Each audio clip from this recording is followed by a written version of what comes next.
Hi guys. అయితే మన తెలంగాణ రాష్ట్రంలో పడ్డ ఆర్టిస్ట్‌కి సంబంధించిన సూపర్వైజర్ పోస్ట్‌కి సంబంధించి ఎంఎస్‌టీకి సంబంధించిన 2010కి సంబంధించి పోస్ట్ వైజ్ మనం సిలబస్ ఏంటిదో ఫస్ట్ మనం తెలుసుకుందాం. సరేనా? ఇప్పుడు బయట కోచింగ్ సెంటర్‌లలో అక్కడిక్కడ చెప్పినయన్నీ తప్పు. ఇది నిజం సిలబస్ పేపర్‌ని బట్టి. మొత్తం 200 క్వెషన్స్ 180 మినిట్స్ అండి. అయితే ఇది 2010లో జరిగింది. మనకి ఇప్పుడు ఇక్కడ సిలబస్ వచ్చేసి వీళ్ళకు ఇక్కడ సూపర్వైజర్ ఆప్టిట్యూడ్ అంటే ఏదో అని అందరూ రకరకాలుగా చెప్తున్నారు. వాళ్ళు చెప్పింది అయితే రైట్ కాదు. ఇది మన ఓవరాల్ పర్సంటేజ్ దేని నుండి ఎంత వెయిటేజ్ ఉందని ఎక్కువ మాత్రం సూపర్వైజ్ ఆప్టిట్యూడ్ నుండి బాగా ఉంది. దీన్ని కవర్ చేయండి. అసలు చెప్పాలంటే సూపర్వైజర్ ఆప్టిట్యూడ్ అంటే ఏంటో మనం ముందు చెప్పుకుందాం. సూపర్వైజర్ ఆప్టిట్యూడ్ అంటే మనకు 2010లో ఉన్న విధంగా ఏం లేదండి. సూపర్వైజర్ ఆప్టిట్యూడ్ అంటే profit and loss, successive discount, selling prices, ఇవి మన పార్ట్నర్షిప్ ఏరియా, మన ages and ratios and simple interest, compound interest, ఇవే అండి. ఇవి 130 క్వశ్చన్స్ ఇవే వచ్చినాయి. నెక్స్ట్ వచ్చేసి అంటే ఇవి ఎక్కువ వెయిటేజ్ ఉన్నాయి. నెక్స్ట్ వచ్చేసి మనకు పార్ట్ 2లో time and distance, time and work, data distributions, probability గివన్నీ ఉన్నాయి. గివన్నీ పార్ట్ 2. ఇదంటే సూపర్వైజర్ ఆప్టిట్యూడ్ అంటే ఇది నిజం చెప్పాలంటే. తర్వాత వచ్చి మనకు ఇంజనీరింగ్కి సంబంధించినవి ఈ ఏరియాకు సంబంధించి ఇది. దీంట్లో మన డైనమిక్స్ ఇవన్నీ ఉన్నాయి దీంట్లో. ఇది 61 to 100 క్వశ్చన్స్. ఇదంతా ఒక ప్రైమరీ థీమ్ అన్నట్టు. ఇవి క్వశ్చన్స్ దీనికి సంబంధించింది ఇది. నెక్స్ట్ వచ్చేసి ఇంజనీరింగ్ ఆప్టిట్యూడ్లోనే పార్ట్ 2 వచ్చేసి మనకు మన మోషన్స్ నుండి వీటికి సంబంధించింది, మన మెటీరియల్స్కు సంబంధించింది, హీట్కి సంబంధించింది, వీటికి సంబంధించింది. ఇది వచ్చేసి దీనికి సంబంధించిన ఏరియా. నెక్స్ట్ రీజనింగ్ వచ్చేసి రీజనింగ్ అంటే మనకు అన్నీ తెలిసిన రీజనింగ్. దీంట్లో వచ్చేసి వర్బల్ లాజిక్, కోడ్ బ్రేకింగ్ దీనికి సంబంధించింది.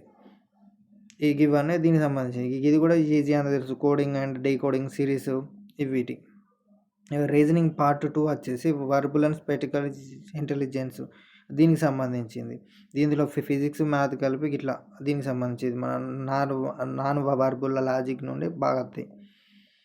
నెక్స్ట్ వచ్చేసి ఇంగ్లీష్లో దేంట్లో నుండి వెయిటేజ్ బాగున్నదంటే ఇంగ్లీష్లో తక్కువ క్వశ్చన్స్ అని మన గ్రామర్ నుండి positive voice and error sporting and vocabulary నుండి సినోనిమ్స్, యాంటోనిమ్స్, స్పెల్లింగ్స్ సంబంధించి దీనికి సంబంధించింది.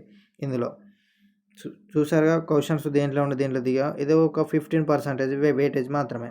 నెక్స్ట్ వచ్చేసి ఇంగ్లీష్లో పార్ట్ 2లో మాత్రం ఎక్కువ వెయిటేజ్ ఉన్నది మాత్రం ఇది రీడింగ్ అండ్ కాంప్రిహెన్షన్స్, మన ప్యాసేజ్ బేస్డ్ క్వశ్చన్స్ సంబంధించినవి. ఇవి ఏంటంటే రెగ్యులర్గా మన న్యూస్ పేపర్కి సంబంధించినవి అయితే ఉంటాయి.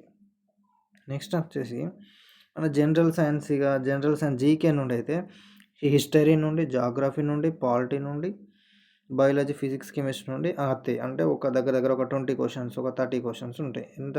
దీంట్లోకి సంబంధించింది ఏరియా ఫోకస్డ్. మొత్తం ఇక కరెంట్ అఫైర్స్ అంటే ఒక స్పోర్ట్స్ నుండి స్పోర్ట్స్ అవార్డ్స్, ఇంటర్నేషనల్ ప్రైజెస్కు సంబంధించినవి ఉంటాయి.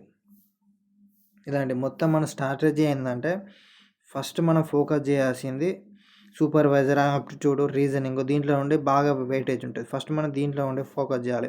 నెక్స్ట్ వచ్చేసి మీకు ఇంజనీరింగ్ ఆప్టిట్యూడ్ నుండి బాగా ఫోకస్ చేయాలి. నెక్స్ట్ వచ్చేసి జీకే, ఈ ఇంగ్లీష్ ఇది 30%. ఫస్ట్ మీరు సూపర్వైజర్ ఆప్టిట్యూడ్, రీజనింగ్ మీద చేయండి.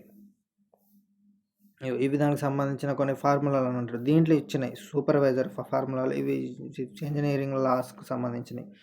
నెక్స్ట్ వచ్చేసి దీని స్ట్రాటజీ అన్నట్టు. అంటే ఇప్పుడు సూపర్వైజర్ ఆప్టిట్యూడ్కి సంబంధించిన 60 క్వశ్చన్స్, మళ్ళీ లాజికల్ రీజనింగ్కి సంబంధించి 40 క్వశ్చన్స్, మిగతా అంతా రెస్ట్ అంతా మిగతా 100 క్వశ్చన్లు, మొత్తం 200 కదా. ఇది ఇంత సిలబస్. ఇది అండి మొత్తం సిలబస్.